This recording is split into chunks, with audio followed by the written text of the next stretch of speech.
사랑하는 성도 여러분, 여러분 모두는 다 믿음에 부요한 성도들 되시기를 주 예수 그리스도 이름으로 축원합니다.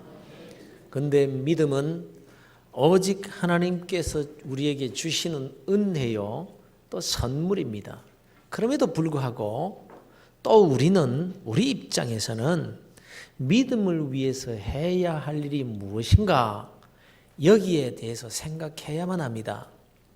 우리가 하나님의 자녀가 되었다라는 것은 분명히 하나님께서 택해 주셨고 때가 되어 불러주셨고 그리고 믿음을 선물로 주셨기 때문에 우리가 예수를 믿고 구원받아 하나님의 자녀가 된 것입니다. 그런데 이 믿음을 얻는 순간 곧바로 천국에 들어가 산다면 문제가 없겠습니다만은 천국에 들어가기 전까지는 이 세상에서 우리가 살아가야 되는 거예요. 그런데 이 세상의 삶이라는 것이 어떤 삶인가? 공중권세 잡은 마귀 사탄의 방해와 미혹과 공격이 있는 세상. 그래서 그런 마귀 사탄의 공격을 받으면서 살아야 될 세상이라 하는 점입니다. 그래서 우리가 은혜로 받은 이 믿음 생활이 방해를 받게 되고 한결같은 믿음을 소유하지 못하고 그냥 흔들리고 또 우리가 시험에 들고 우리가 때로는 그냥 불신의 늪에 빠져버리기도 하게 되는 것입니다. 여러분 한번 생각해 보십시오. 여러분의 믿음이라는 것이 언제나 오늘이나 내일이나 꼭 같습니까? 어제는 믿었는데 오늘은 왠지 의심이 가고 확신이 희미해지는 때가 얼마나 많더냐는 말입니다. 지난주에는 확신에 차서 아멘 했는데 시간이 좀 지나고 나니까 어떤 때는 아멘 하면서도 확신이 없는 그런 때가 얼마나 많더냐라는 것입니다. 그럼 이게 어떻게 된 노릇입니까? 하나님께서 은혜로 믿음을 우리에게 선물로 주셨어요. 그런데 그 은혜가 왔다 갔다 하는 겁니까? 하나님께서 주셨다가 빼앗았다가 가져가셨다 다시 주시고 이러는 겁니까? 그렇지 않습니다. 하나님은 한 번 주신 그 은혜는 결코 거두시지 않습니다.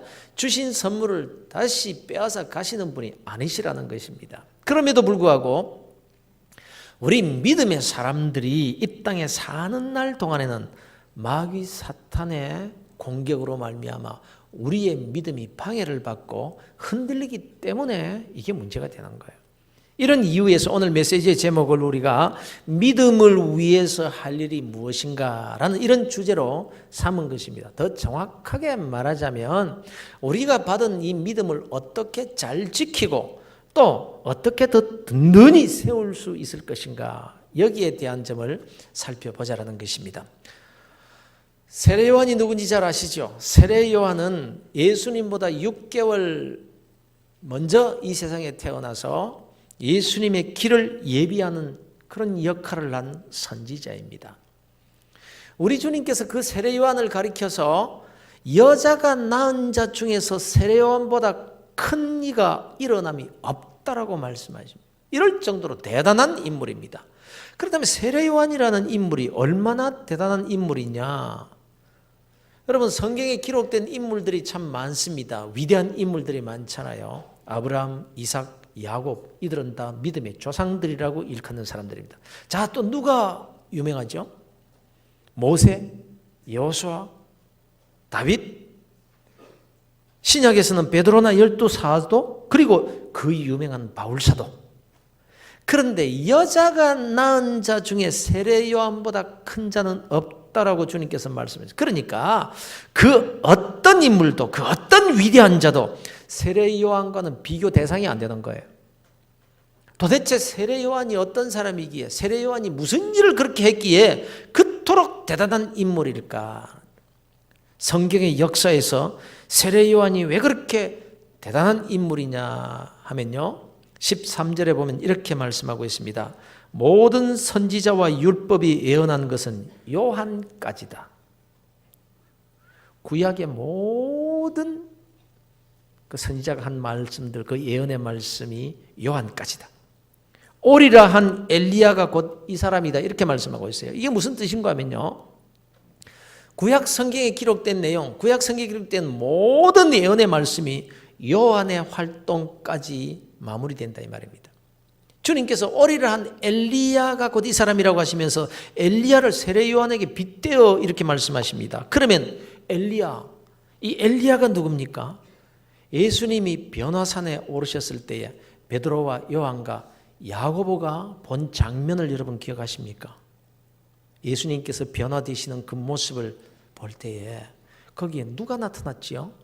바로 모세와 엘리야가, 구약의 인물인 그 모세와 엘리야가 나타나서 주님과 함께 대화를 나누는 장면을 이들이 목도를 합니다. 그런데 왜 하필이면 예수님이 십자가에 달리시기 전에 이제 그 많은 인물들 가운데서 이 모세와 엘리야와 대화를 하셨을까요? 모세는요, 율법을 대표하는 사람이고 엘리야는 선지자를 대표하는 사람입니다. 그래서 바로 그 구약의 모든 선지자들이 예언한 모든 내용을 상징하는 인물로 엘리야를 등장시키고 있는 겁니다. 그 엘리야가 바로 이 사람 세례 요한이니라.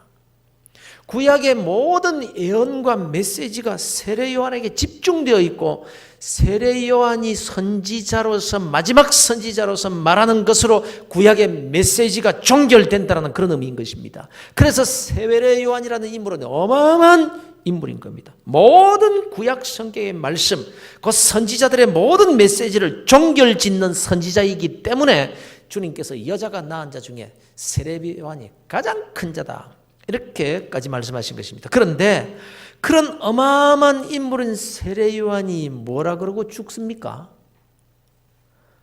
내가 선지자의 대표지만, 내가 구약 성경의 모든 말씀을 예언한 그 선지자의 대표지만 내 뒤에 오시는 분은 나보다 더 큰 분이시다. 그분이 얼마나 큰 분인가, 나는 그분의 신발을 들기도 부족한 사람이다.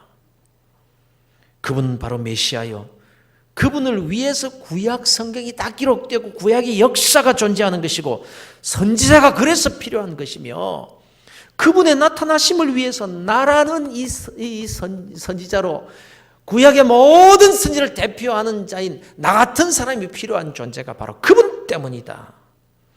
그분의 나타나심을 위해서 나는 잠시 사용된 사람일 뿐이라고 하면서 구약의 모든 내용은 다 예수 그리스도를 보여주는 예언의 말씀이라는 말을 남기고 죽습니다.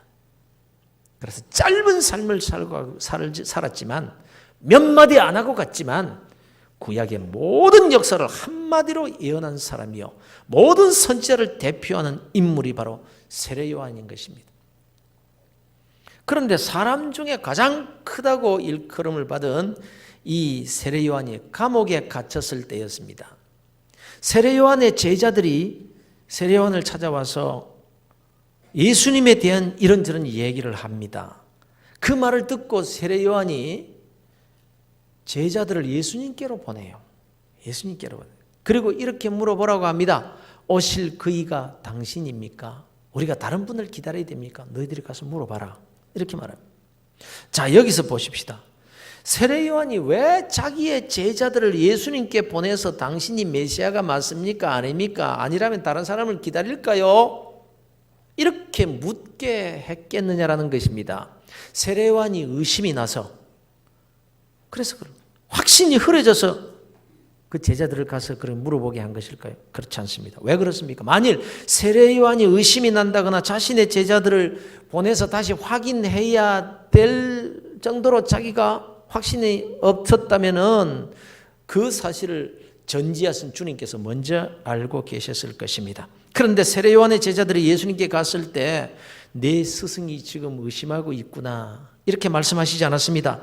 돌아가서 의심하지 말라고 전하거라, 이렇게 말씀하시는 게 아니라 오히려 바로 그 자리에서 여자가 낳은 자 중에 세례 요한보다 더 큰 이는 없느니라.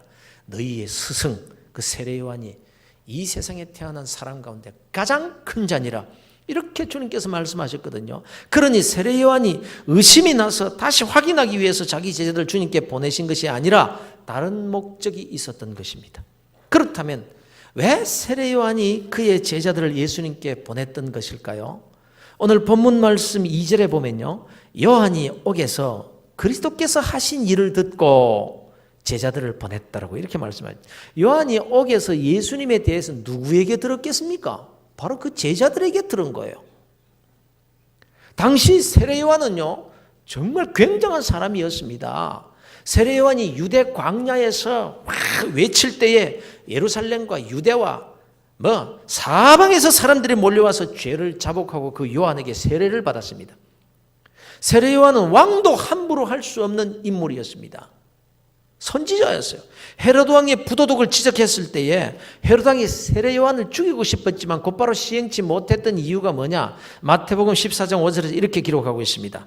헤롯이 요한을 죽이려 하되 무리가 그를 선지자로 여김으로 그들을 두려워했다. 그만큼 세례 요한은 이미 뭇 백성들의 영적 지도자가 되어 있었고 하나님께서 보내신 참 선지자로 인정받는 사람이었어요. 그런데 요한복음 3장 26절에 보면 세례 요한의 제자들이 세례 요한에게 이렇게 말합니다. 이 세례 요한의 제자들이 그들의 선생님에게 가서 이르되 랍비여 선생님과 함께 요단강 저편에 있던 곳 그 사람 선생님께서 증언하시던 바로 그 사람이 세례를 베푸는데요. 사람이 다 그분에게로 갑디다. 그때 세례 요한이 제자들에게 말하기를 내가 말한 바 나는 그리스도가 아니다. 그의 앞에 보내심을 받은 자라고 한 것을 너희들이 기억해야 되지 않느냐. 이제 너희들이 그것을 증거해야 되는 거야. 이렇게 말씀하십니다. 그리고 그는 흥하여야 되겠고 나는 쇠하여야 하리라. 이렇게 말씀하시는 거예요. 그런데 여러분 이 분위기를 지금 여러분 이해하실 수 있겠습니까? 자기가 모시고 있는 세례 요한, 그 세례 요한이 가장 존경받는 선지자로 알고 그렇게 따르고 있는데 나는 아무것도 아니고 저분을 따라가야 되느니라. 이렇게 말씀하신단 말이에요. 스승이 그렇게 말씀하시니 불만이 있지만 참고 있는데 세례 요한을 따르던 많은 사람들이 발걸음을 이제 돌이켜서 전부 예수님께로 더 가는 거예요. 그러니 인간이지라 섭섭한 마음이 없겠습니까? 그래서 세례 요한에게 찾아와서 선생님 다 갑니다. 저분에게로 그분에게로 다 가고 있습니다. 그런데 그래 잘 됐구나. 내가 너무너무 기쁘구나. 그분이 내가 말하던 바로 그분 아니냐. 이젠 나는 쇠하여야 하고 그분이 흥해야 될 것이니라. 이런단 말입니다. 그러니까 이 세례 요한의 제자들이 볼이 부을 수밖에요. 그럼 우리는 뭔데? 그런데 여기까지는 그런 대로 괜찮았는데 이 세례 요한이 덜컥 감옥에 갇혀버립니다.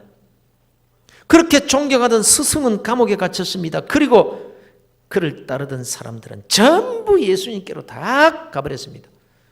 이제 이 세례 요한의 제자들이 감옥에 갇힌 그 스승을 찾아가서 뭐라고 했겠습니까? 뭐라고 말했겠습니까? 여러분 같으면 무슨 말을 했겠습니까? 별 사람 있겠습니까? 선생님 도대체 어떻게 된 겁니까? 선생님 무슨 죄가 있어서 감옥에 지금 갇혀 있습니까? 그래 선생님이 말씀하시던 저분이 정말 메시아라면 그렇 좋습니다. 그분이 메시아라면 당사 선생님을 이렇게 구해내야 되는 것 아닙니까? 정말 그분이 메시아가 맞습니까? 그때 세례 요한이 뭐라고 말합니까? 그래 믿어지지 않느냐? 내가 설명해 줄 테니까 듣고 너희들 믿어야 돼? 이러지 않았습니다. 대신 그래 못 믿겠냐? 너희들 이제 그분에게 가라. 직접 가서 그분이 기다리던 메시아인지 아닌지 더 기다려야 되는지 너희들이 직접 가서 물어봐. 이렇게 말했던 겁니다. 사랑하는 성도 여러분, 지금 이 말을 하는 사람은요, 여자가 낳은 자 중 가장 큰 자 세례 요한입니다. 그가 회개하라 천국이 가까웠다 외칠 때 많은 사람들이 회개하고 주님 앞에 돌아왔습니다. 당대의 권력자인 왕이 도덕적으로 잘못을 해가지고 아무도 하지 못하는 그 말을 당당하게 해서 왕이 쩔쩔매게 만드는 사람이 바로 세례 요한입니다. 당대의 종교 지도자의 지식인이었던 바리새인과 사두개인들을 향해서 거침없이 이 독사의 자식들아 이렇게 외쳤던 사람이 바로 세례 요한입니다. 그런데 제자들이 믿지 못하겠다 할 때요, 내가 말하는데 너희들 왜 믿지 못하느냐 이렇게 책망하거나 윽박지르지 않았습니다. 더 이상 세례 요한이 가르치려고 설명하고 이렇게 그분이 메시아라고 이렇게 가르치려 하지 않았습니다. 대신 이렇게 말했던 겁니다. 직접 가서 그분을 만나봐. 그분을 만나면 돼. 내가 더 이상 설명할 게 없어. 그분을 찾아가서 만나봐. 메시지의 의미는 바로 이것인 겁니다, 여러분. 믿음은 주님을 만날 때 주어지고 주님의 음성을 들을 때 확신되고 자라게 된다는 것입니다. 우리의 눈이 주님의 눈과 부딪힐 때 믿음의 에너지가 생기게 되는 거예요. 삭개오를 보십시오. 그는 믿음이 없었던 자였습니다. 악당이었고 사기꾼이었고 동족들을 등쳐먹던 사람이었습니다. 그러나 그도 택한 이스라엘 백성이었습니다. 아브라함의 후손이었습니다. 그래서 주님이 자기 동네로 지나가신다는 말을 듣고 나갔던 것이고 사람들 앞에 나서지는 못했지만 뽕나무 위로 올라가서 멀리서나마 주님을 보고자 했던 사람이었던 것입니다. 그런 그가 아무 믿음도 없던 그런 그가 주님과 함께 딱 마주 앉았을 때에 완전히 변해버립니다. 주님의 눈을 마주 바라보고 앉았을 때 확신이 생깁니다. 그때 자기의 죄가 인정이 되고 자기의 죄가 보입니다. 내가 뭘 그렇게 잘못했는데 사는 게 다 그렇지. 이렇게 사람들이 수군거리는 거 그거 말이야. 지들은 뭐 죄가 없나? 이런 태도였는데 주님을 만나자 제가 죄인입니다. 제가 죄인. 이제 저의 재산을 다 팔아서 절반을 가난한 자들에게 나누어 주겠습니다. 토색한 일, 나쁜 짓해서 억지로 빼앗은 일에 대해서 내가 4배를 갚겠습니다. 주님이 이래라 저래라 말씀하시지도 않는데 주님을 딱 만나고 보니까 믿음이 생겼다는 거예요. 믿음이 생기는 거예요.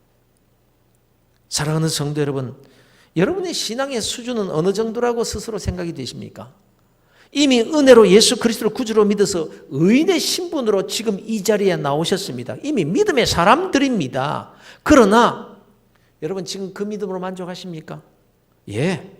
예수 그리스도를 구주로 믿는 믿음만 해도 구원을 받았고 주님 재림하실 때 곧 내 생명이 끝나는 그날 구원받아 하나님의 나라로 다 들어가게 될 것입니다. 그러나 그때까지 이 땅에 사는 날 동안에 마귀 사탄의 방해로 우리의 믿음은 흔들리는 거예요. 작은 일에도 믿음을 잃어버리고 낙심과 좌절에 빠지고 시험에 들어서 인생을 많이 낭비할 수 있는 거예요. 그래서 하나님의 자녀로서의 특권도 사용하지 못하고 아브라함의 후손에게 약속된 축복을 받아서 누리지 못하는 그런 삶을 살게 되는 것이라는 것입니다. 그러니 여러분, 기왕이면 믿음의 부요한 삶을 사는 그리스도인들이 다 되시기를 주 예수 그리스도 이름으로 축원합니다. 그러면 오늘을 살아가는 우리가 어떻게 주님을 만날 수 있겠는가 하는 점입니다, 여러분. 세례 요한의 제자들은 예수님을 만날 수 있었습니다. 직접 찾아가서 만날 수 있었어요. 그래서 예수님을 만났었고 또 주님의 말씀을 직접 들었습니다. 그들이 어떤 말을 들었습니까? 너희 스승에게 다시 찾아가서 듣고 본 것을 너희 스승에게 이야기해라. 소경이 보고 안진뱅이가 걷고 문둥이가 깨끗함을 받으며 귀머거리가 들으며 죽은 자가 살아나며 가난한 자에게 복음이 전파된다고 전해라. 그런데 이 말씀은요, 구약의 선지자들이 장차 메시아의 날에 이런 일이 일어날 것이라고 예언했던 그 내용들이거든요. 즉 세례 요한이 너희들 스승이 전하는 그 메시지의 내용이 바로 이거다, 그 말입니다. 내가 바로 너희 스승 세례 요한이 전파하는 메시아 그분이 바로 나니라, 이 말씀을 하셨던 것입니다. 그러면서 이어서 이렇게 말씀하시죠. 누구든지 나로 말미암아 실족하지 아니하는 자는 복이 있도다, 이렇게 말합니다. 여러분, 우리는요 모두 다 실족할 수밖에 없이 연약한 자들입니다. 그러나 주님 때문에 우리는 실족하지 않을 수 있습니다. 그래서 주님을 만나야 됩니다. 그분께로 나아가야 됩니다. 눈을 그분께로 돌려야 되는 거예요. 아무리 예수님 가까이에 있어도요, 예수님을 만나지 않으면요 실족할 수밖에 없습니다. 여러분, 가룟 유다를 보십시오. 그는 예수님 가까이에 있었습니다. 그러나 그의 눈과 마음은 물질에 가 있습니다. 다른 데 가 있었습니다. 그는 예수님 가장 가까이에 있으면서도 예수님을 만나지 못한 자였습니다. 그래서 실족하고 말았던 거예요. 사랑하는 성도 여러분, 그분이 메시아인지 아닌지 모르겠다 하는 의심이 있어도 상관없습니다. 아직 예수님이 누구신지 내가 믿음이 없다. 이런 것이 큰 문제는 아닙니다. 저는 가라. 가서 예수 그리스도 그분을 만나봐라.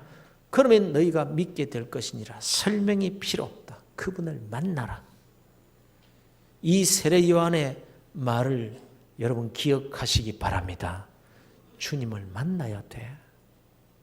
예수 그리스도를 만나야 되는 겁니다. 그분을 인격적으로 만나야 되는 거예요. 교회 다니는 것이 중요한 것이 아니라 그분을 만나는 것이 중요한 거예요. 그러면 어떻게 주님을 만날 수 있는 겁니까? 지금 믿지 않는 자를 두고 하는 말씀이 아닙니다. 이미 예수를 믿고 하나님의 자녀의 신분을 가진 그리스도인들에게 하시는 말씀입니다. 이미 세례 요한의 제자들, 정말 하나님을 신실하게 믿고 있는 그런 자들에게 하는 말씀이에요. 오늘날 우리 그리스도인들이 어떻게 주님을 만나 믿음을 굳게 하고 성장시키고 능력 있는 그리스도인이 될 수 있겠는가? 이 주제에 대해서 지금 말씀하고 있는 겁니다. 사랑하는 성도 여러분, 믿음에 부유한 자가 되시고 싶으면 먼저 사모하는 마음을 가지시기를 바랍니다. 간절히 만나고 싶어하는 마음이 있어야 됩니다. 그래서 잠언 8장 17절에서 나를 사랑하는 자들이 나의 사랑을 입으며 나를 간절히 찾는 자가 나를 만날 것이다. 이렇게 말씀하셨습니다. 어차피 여러분 우리가 신앙생활을 해야 되고 지금 또 하고 있는 마당에 주님을 사모하는 마음으로 신앙생활 하시기를 주 예수 그리스도 이름으로 축원합니다. 그런데 말입니다. 우리는 늘 이렇게 생각하기 쉽습니다. 우리가 간절히 사모하면 예수님이 그때서야 우리를 찾아오실 것이라고 말합니다. 아직까지 사모하는 마음이 없기 때문에 주님은 내 곁에 계시지 않고 멀리 계신 것으로 생각하기가 쉽다 이 말입니다.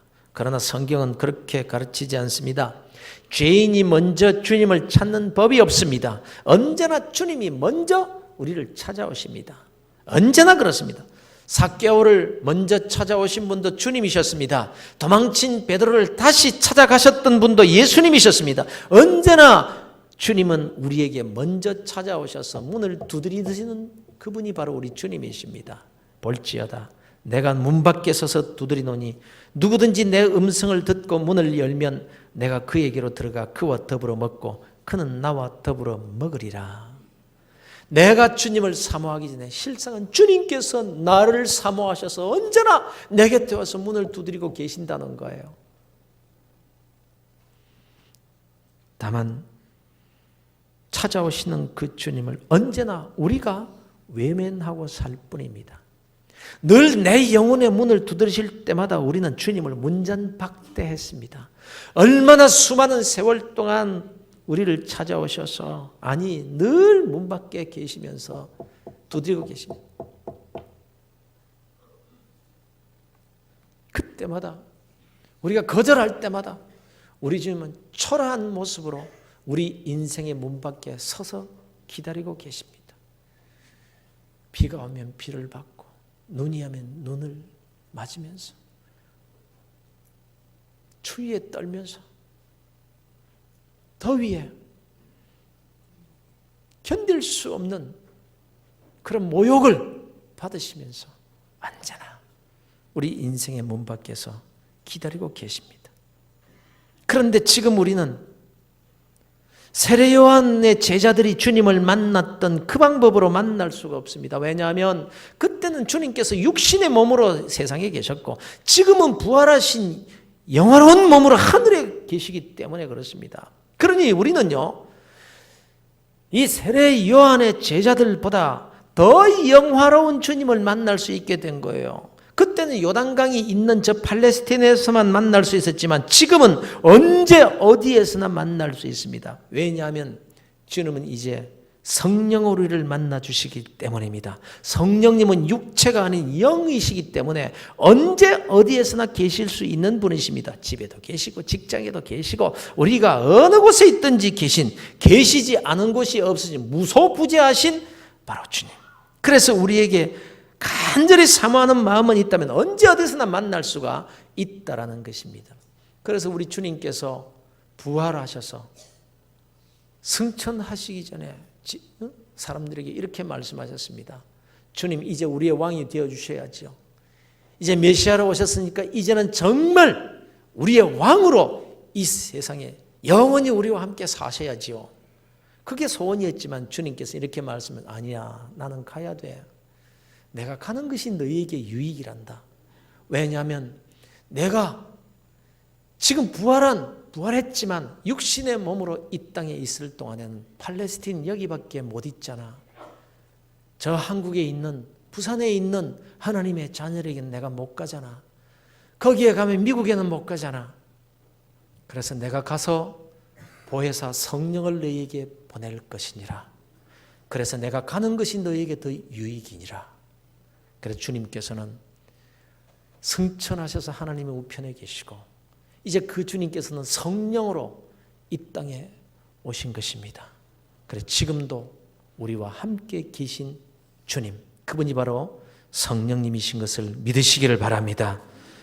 항상 우리 옆에 계십니다. 기도를 예를 들어보겠습니다. 오늘날 교인들이 기도를 열심히 잘 못해요. 아주 힘들어합니다. 왜냐하면 기도하는 것이 너무너무 힘들게 느껴지기 때문입니다. 왜 힘듭니까? 피곤하기 때문에, 시간이 없어서 바빠서, 무슨 기도를 해야 될지 잘 몰라서, 와서 주여 1분만 기도하면 기도할 게 더 없는데, 뭐 이런저런 이유가 있습니다. 그런데 만일 하나님께서 하늘과 땅의 모든 권세를 가신 예수 그리스도 그분께서 내가 기도할 때 모든 말을 다 귀 기울여 들어주시는 그 모습으로 내 앞에 딱 앉아 계시다면, 내 눈으로 그걸 볼 수 있다면 이런저런 핑계대고 기도 안 할 사람이 있겠습니까? 만사를 제쳐두고 기도의 자리로 달려 나올 것입니다. 대통령이 여기 계신데, 대통령이 여와 계신데 누가 부탁할 말이 있으면 와서 해라. 이렇게 되면 그야말로 박이 터질 겁니다.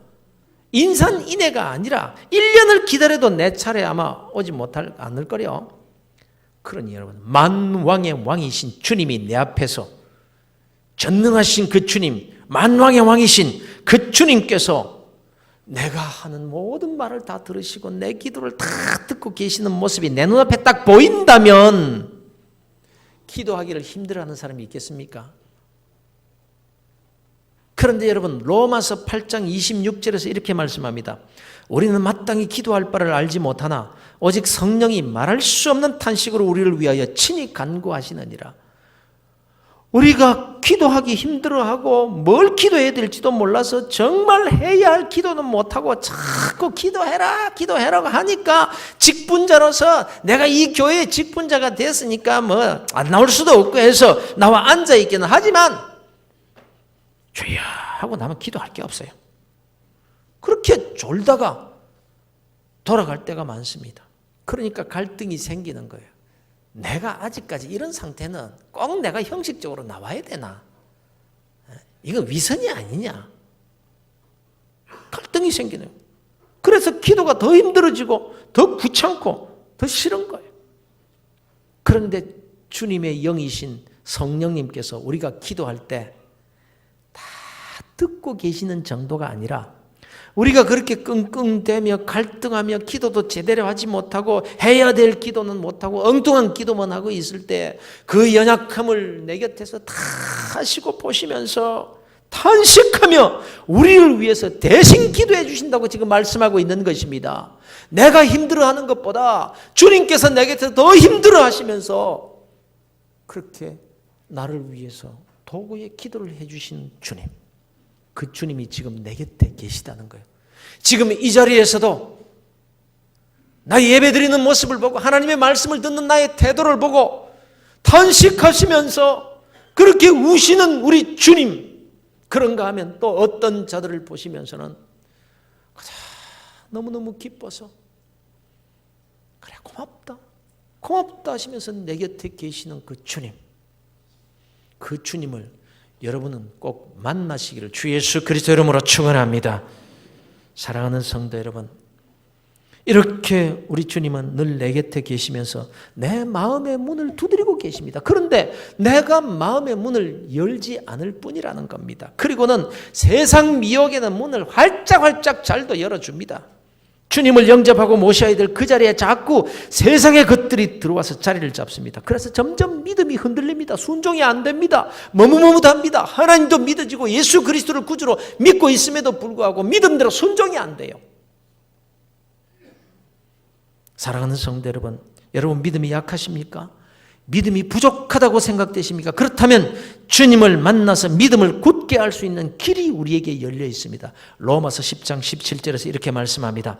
믿음은 들음에서 나며 들음은 그리스도의 말씀으로 말미암았느니라. 할렐루야. 주의 영이신 성령님께서는 말씀으로 늘 우리 곁에 찾아오신다라는 거예요. 그래서 말씀을 여러분은 간절히 사모하는 자들 되시기를 바랍니다. 말씀 앞에 설 때는 언제나 겸손하게 귀를 여시기를 바랍니다. 형식적으로 말씀을 받지 마십시오. 그러면 주님을 인격적으로 만날 수 없습니다. 사모하는 마음으로 말씀을 들으시기 바랍니다. 여러분 앞으로 이 강단에서 누가 말씀을 전하게 되든지 사모하는 마음으로 그 말씀을 받으시기를 바랍니다. 시편 84편 10절의 말씀을 아시죠? 주의 궁정에서의 한 날이 다른 곳에서 천날보다 나은즉 악인의 장막에 사는 것보다 내 하나님의 성전 문지기로 사는 것이 좋사. 이런 마음으로, 이런 사모하는 마음으로 은혜의 보좌를 찾을 때에 세상이 감당치 못할 믿음을 소유하게 되는 것입니다.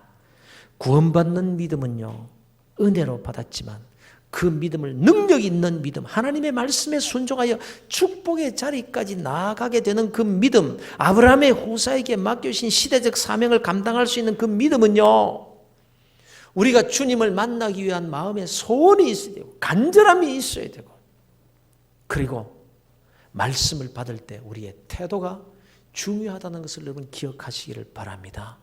사랑하는 성도 여러분, 세례 요한이 제자들에게 내게 설명 들으려고 하지 말고 가서 만나봐라. 주님을 직접 만나라. 그리고 그분의 말씀을 들으라고 했던 그 말씀이 바로 오늘 내게 주시는 말씀으로 겸손하게 받으시기를 우리 주 예수 그리스도 이름으로 축원합니다.